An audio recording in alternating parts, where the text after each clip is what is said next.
Hello à toi et bienvenue dans ce nouvel épisode du podcast. On est ensemble, je suis Valérie et aujourd'hui on va parler de l'addiction à l'intensité. Oh là là, on est dans la sauce. En tout cas, bienvenue dans ce nouvel épisode. Je suis ravie de t'avoir. On va parler donc de l'addiction à l'intensité parce que je crois que moi personnellement depuis enfant j'étais addict à l'intensité et je pense qu'on est assez nombreux et nombreuses à avoir des systèmes nerveux qui sont complètement dérégulés liés à cette intensité. Alors quand je parle d'intensité, je parle de l'intensité dans les émotions, dans les relations, l'intensité dans le sucre, dans les comportements compulsifs. Moi j'ai grandi quand même en étant nourrie et j'ai eu la chance d'être nourrie sans aucun souci. Et donc ce que je mangeais le matin, c'est je commençais par des Frosties avec souvent une tartine de Nutella et un jus d'orange Minute Maid. Donc autant te dire qu'en termes de sucre pour un enfant, c'est quand même vachement intense en fait. Et donc j'ai capté que j'avais toujours eu ce besoin que ça pulse, que ça brûle, que ça explose. Et c'est d'ailleurs pour ça que quand je regarde certains de mes choix de vie, ouais, c'est ça, la go, elle aime pas le truc tranquille en fait, plan-plan. Elle veut absolument que ça bouge, elle veut aller faire du body combat parce que ça va défoncer, elle veut faire un marathon parce que ça va la challenger, elle va dans des relations qui sont toxiques parce que ça le fait se sentir vivante. Et quand je regarde bien, ça a complètement façonné la manière dont mon système nerveux fonctionne.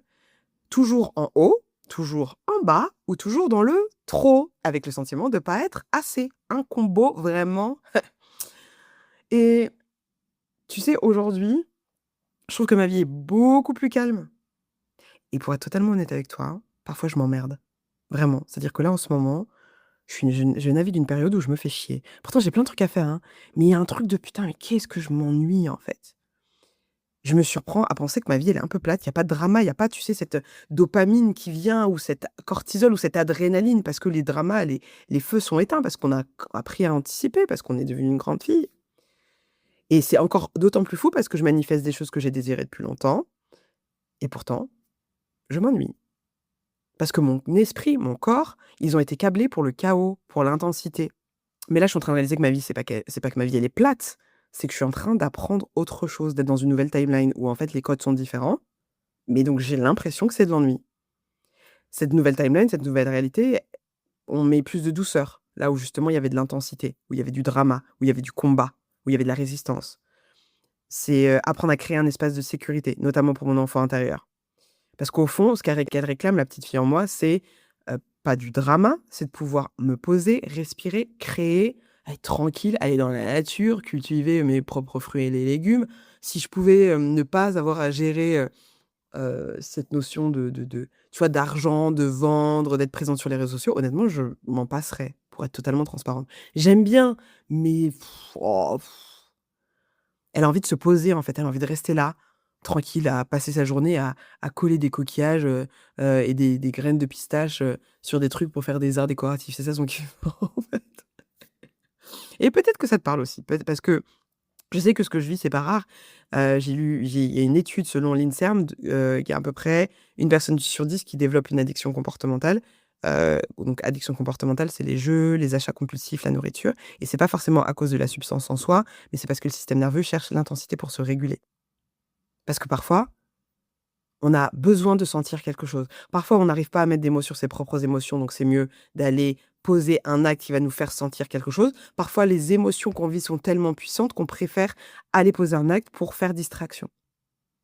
Et par exemple, typiquement côté sucre, moi, quand j'ai capté que le sucre, après une étude qui avait été faite sur les rats, présentait les mêmes symptômes de manque qu'avec la cocaïne, je me suis dit: «Ah ouais, le lobby du sucre, il est déter. Le lobby du sucre, il est déter». Pourquoi? Encore plus parce que ce lobby du sucre là, il est ancré depuis des siècles et il est basé sur quoi? Sur des systèmes ou un système esclavagiste et capitaliste. Donc non, techniquement, c'est pas ma faute si je cherche ces shoots d'intensité et c'est pas non plus ta faute. Par contre, c'est ta responsabilité de comprendre que ton cerveau et ton corps ont simplement enregistré ça comme un mode de survie. Mais ce mode de survie, malheureusement, il empêche de respirer et d'être vraiment profondément ancré dans l'instant présent et dans la gratitude des choses qui sont genre, on existe en fait, c'est un truc de ouf. Mais parfois, parce qu'il y a pas de notification, parce qu'il y a pas quelqu'un qui a liké une image sur toi sur, Instagram ou tu as pas eu un commentaire sur TikTok, enfin je m'en rends compte en tout cas moi dans mon schéma, même si c'est inconscient, je me dis: «Ah ma vie elle est naze». Mais Mago, qu'est-ce que tu racontes? Qu'est-ce que tu racontes? Tu pourrais être dans un pays en guerre, pas, on est dans un pays dans une forme de guerre, mais dans une guerre physique, genre en fait tu dois fuir des bombes et des trucs, donc de quoi parle-t-on? Mais en même temps, c'est là.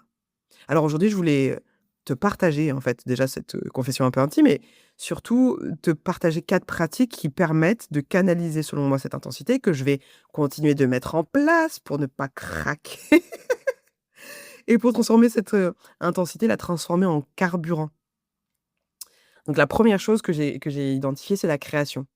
La création, ces derniers temps, je me suis remise à aller dans les musées, c'est quelque chose qui est hyper important pour moi. À l'époque, quand j'ai fait une école de mode il y a quelques années, tous les mardis, je crois, j'allais au musée, au Pompidou, centre Pompidou qui va bientôt fermer, pendant 5 ans malheureusement, pour travaux, mais j'y allais tous les mardis, j'avais une carte d'abonnement, je me faisais les expos et ça me nourrissait de ouf. Et parce que j'étais en école de mode aussi, bah, il y avait de la création tout le temps, j'étais tout le temps en train de créer avec mes mains et cetera et pour être totalement honnête, ça a été un des meilleurs moments de ma vie. Parce que je me prenais pas la tête, en fait. Je créais juste, c'était ça mon taf. Alors oui, je trouvais d'autres moyens d'être anxieuse, t'inquiète pas, mais en tout cas, ça, c'était une base qui était cool. Donc la création, la créativité, c'est une manière de sortir de la consommation passive. Parce que quand tu es en train de scroller de manière infinie, tu es consommateur, tu es passif. Alors que si ton cerveau se met en mode création, que ça soit avec un ordinateur, mais encore mieux avec tes mains, tu vas te mettre en mode flow et la perception du temps va changer. Et tu vas te reconnecter à ton monde intérieur et c'est une intensité qui est différente, qui est beaucoup plus nourrissante, qui est beaucoup plus pérenne et qui nourrit des gros coins de ton âme qui sont parfois laissés en jachère depuis trop longtemps. Donc je me suis remise à créer, je refais, mes petites créations murales, là vas pouvoir les voir sur Insta, quand j'aurai fini celle-ci, à base de coquillages, en ce moment je graille à fond des noix des pistaches parce que j'ai besoin des coques, vraiment je suis dans mon délire, quoi. La deuxième chose, c'est la nature. Au Japon, il y a une pratique qui s'appelle le Shirin-yoku, c'est les bains de forêt. Et les bains de forêt, selon des études, ça réduit le stress, la tension artérielle et ça régule le système nerveux. Et quand tu regardes les arbres et la manière dont ils fonctionnent, la manière dont ils communiquent, la manière dont ils communient entre eux, la manière dont ils se soutiennent, mais c'est un truc, franchement, les arbres sont, c'est fire, quoi. En tout cas, moi, de toute façon, je suis une meuf de la forêt, donc les arbres m'ont toujours fascinée et même quand tu décides de faire un câlin, par exemple, à un arbre, je sais pas si tu l'as déjà expérimenté, mais il y a plus l'arbre il est gros, plus le champ magnétique il est puissant, c'est vraiment ça te régule, c'est un truc de ouf. De toute façon, quand tu marches dans la nature, c'est comme, si ton système nerveux retrouvait son rythme d'origine parce que n'oublions pas, nous sommes des mammifères, quoi. On est des animaux, même si on se prend pour des oufs parce qu'on a soi-disant inventé l'intelligence artificielle alors qu'en fait on est juste en train de reproduire un champ quantique. Bon bref, anyway. Tu vois, je suis un peu cynique en ce moment. Mais ouais, la nature, donc passer plus de temps dans la nature, donc ça, c'est un truc qu'il faut que j'allais dire me faire violence, mais on va pas du tout se faire violence, mais on va plutôt être en dévotion pour soi, de se remettre des espaces, même si c'est dans mon agenda, pour aller dans la nature et je t'invite également à faire de même. Le troisième point, c'est le mouvement. Bouger ton corps, ça libère des endorphines, de la dopamine, de la sérotonine, qui sont des hormones du plaisir et du bien-être. C'est une intensité physique qui relâche la pression mentale. Et ça faisait quasiment un mois que j'étais plutôt off sur ça, que je bougeais pas mon corps. Et franchement, je l'ai senti, hein. Oh là là là là! C'est pour ça que j'aime sortir et faire la teuf. C'est pas juste parce que j'aime la nuit, c'est parce que j'aime danser et que peut-être qu'il faudrait que je me fasse des dance parties. Tiens, je vais me faire ça après cet épisode de podcast là. Je vais me faire une dance party. Je vais juste danser parce que je suis pas obligée de sortir. Et là, pas envie de voir de gens, en plus, mais je peux juste danser. Donc danser seul dans ton salon, bah oui, ça va aider à changer ton état, mais ça peut être juste bouger, ça peut être te secouer, avoir des pratiques somatiques qui vont te permettre de faire, bouger les choses qui stagnent depuis trop longtemps et qui t'empêchent d'être clair, lucide et être un canot de téléchargement. Et la quatrième pratique que je te recommande et que je me recommande aussi, c'est la communion, la connexion. Être avec des gens que tu kiffes, partager des moments vrais, c'est extrêmement puissant. J'ai eu un déclic comme ça, j'en ai parlé dans la newsletter que j'ai envoyée aujourd'hui, où en fait, j'ai eu une interaction avec un caissier, au supermarché quoi et donc je vais à la caisse et je lui dis: «Bonjour, vous allez bien?» Il me dit: «Ouais», un peu surpris et tout. Après, Il me dit: «Et vous?» et je dis: «Ouais, ça va». Je réponds machinalement. Après, je lui dis: «Mais en fait, non, ça va pas, je suis malade». Genre la meuf, elle arrive pas à parler, elle a des glaires dans le nez, bref. Je te je suis désolée, je te passe les détails et donc je me reprends, je lui dis: «Non, en fait, ça va pas, je suis malade». Ah, il me dit: «Ah mince». Il me dit: «C'est vrai que c'est rare, en fait, qu'on nous demande comment ça va» et je lui réponds: «Mais en fait, c'est parce que je suis un glitch». Il me dit: «Quoi?» Je dis: «Ouais, je suis un glitch». Il me dit: «Ah, mais en fait, vous vous êtes échappé de la matrice». Le mec, il m'a pris 2 cours comme ça. En fait, je lui ai balancé une punchline, je me suis dit genre: «Meuf, ça y est, je balance des punchlines de ouf». Le gars, il m'a renvoyé ça, du tac au tac et j'ai fait: «Bah ouais et merci». Et je lui ai dit: «Bah, je suppose que vous êtes enfin, en gros, take one to know one». C'est l'expression anglaise qui dit en gros, on se sait quoi et ça m'a rappelé à quel point j'aimais les gens, en fait. Pendant longtemps, j'ai fait genre j'aimais pas les gens. Ouais, j'aime pas les gens. Non, en fait, j'en avais peur, je savais pas comment fonctionner, je savais pas gérer mes émotions, je prenais tout personnellement, j'étais une éponge émotionnelle et cetera, j'avais pas de boundaries. Mais en vrai, je kiffe les gens, je kiffe avoir des interactions comme ça avec des êtres et être là et juste, échanger l'espace d'un moment, du vrai, en fait. Du vrai, de l'amour, ça me fait kiffer et après, s'en est suivi encore d'autres interactions avec un couple dans les escalators et tout, on s'est tapé une barre ensemble. J'adore, moi ça me fait kiffer. Si tu traînes avec moi un jour, tu sais que ça me fait kiffer, voilà et donc la communion, la connexion, c'est des choses qui sont extrêmement puissantes, notamment pour, sortir de cet état léthargique, on va y arriver et il y a une étude de Harvard, d'ailleurs qui a été la plus longue jamais faite sur le bonheur, qui a montré que la qualité de nos relations est le facteur numéro un pour notre santé et notre longévité. Tout en sachant que, parallèlement à ça, on a d'autres études qui nous montrent que, l'une des épidémies du siècle, c'est, la solitude. Donc on est un peu dans la sauce. Donc la connexion, quand elle est vraie, quand il y a pas de masque, quand on se voit vraiment, qu'on se cache pas et qu'on s'accepte et cetera, c'est une forme d'intensité, mais une intensité qui guérit le corps, qui guérit l'esprit, qui guérit des parties de nous qu'on savait même pas qu'elles étaient en PLS. Alors ouais, voilà. Je pense qu'il existe une intensité qui détruit, mais il existe aussi une intensité qui libère. Une intensité qui est sincère, qui est honnête, qui est pérenne, qui est peut-être, plus subtile, qui reconnecte et qui guérit et c'est d'ailleurs une des raisons pour lesquelles j'ai créé et je continue de créer des retraites et des expériences où on est en physique parce que même si j'adore le coaching en one-on-one et je kiffe, en fait, je sais que ces moments-là où on est en communion à plusieurs, bah, on peut pas tester ça et c'est pour ça que la retraite au cœur, c'est la troisième édition que je la fais. Hem, à chaque fois, je suis toujours de plus en plus, époustouflée par ce qui s'y passe pour les personnes qui décident de se lancer et pour moi et à chaque fois, je me dis: «Vas-y, c'est reparti» et puis après je me dis: «Mais pourquoi je veux relancer encore une autre retraite? Va falloir faire la promo, tout ça, ça me saoule, bla bla bla bla bla». Bon bref, on se connaît de toute façon, je gère mes états de doute moi-même, mais je suis quand même là, malgré les doutes et malgré, la volonté de juste, me balader, à poil dans un champ et manger des fruits, au soleil. Je suis quand même là, pour te partager et t'inviter à cette retraite au cœur. C'est 4 jours pour explorer l'intensité, mais d'une autre manière, d'une manière intentionnelle.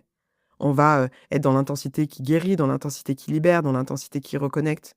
On va bouger nos corps avec des pratiques somatiques, on va créer, on va respirer, on va marcher dans la nature, on va hurler dans la nature, on va aller déposer ce qui ne nous sert plus à nous dans nos vies, mais parfois depuis des générations, on va libérer la voix, des voix qui ont été enfermées, qui ont été ensevelies, qui ont été contractées, qui ont été coupées depuis des générations.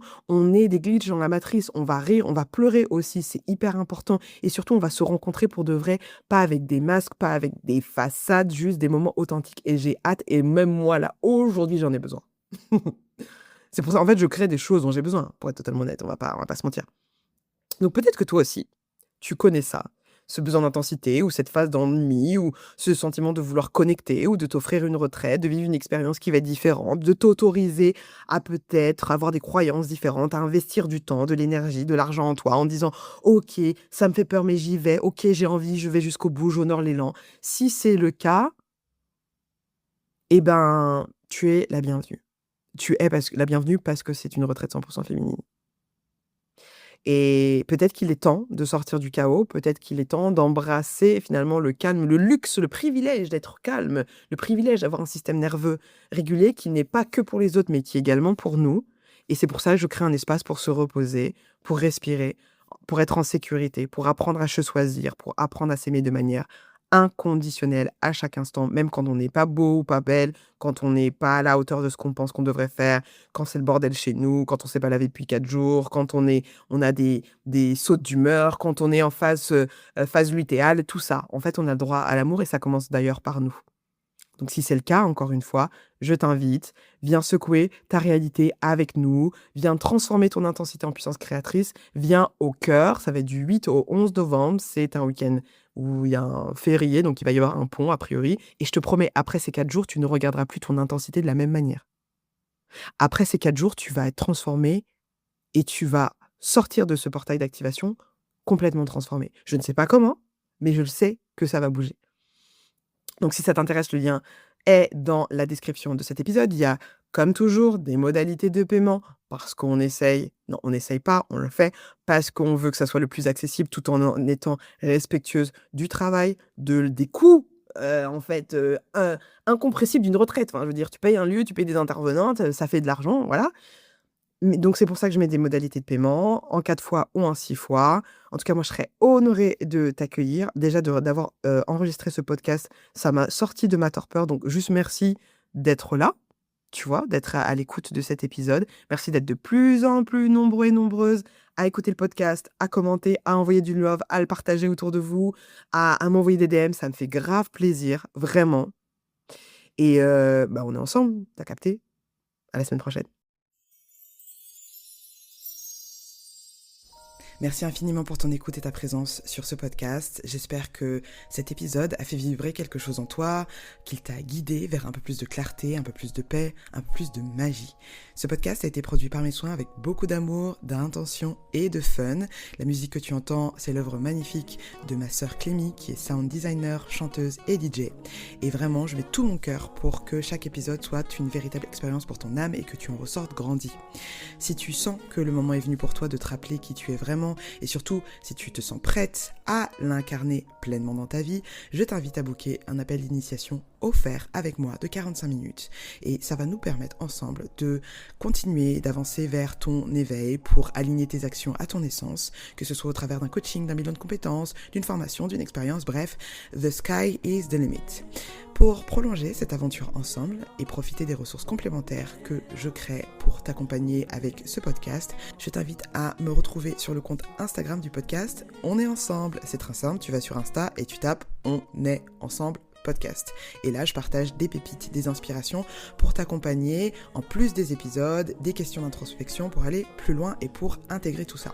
Et enfin, si tu souhaites plonger encore plus profondément dans la magie de ton enfant intérieur, découvre mon second podcast, Vibe avec ton enfant intérieur, qui est un podcast dédié 100% à ton enfant intérieur, cette partie de toi qui ne demande qu'à jouer, créer, s'exprimer, être en sécurité, imaginer, manifester. Et un dimanche sur 2, sur ta plateforme de streaming préférée et sur YouTube, un nouvel épisode va sortir pour faire du bien à cette partie de toi. Merci infiniment d'avoir été présent et merci pour ton attention. N'hésite pas à liker, laisser un commentaire et surtout à partager avec une âme qui a besoin de se rappeler qu'on est ensemble. Et je te dis à la prochaine pour un nouvel épisode. On est ensemble!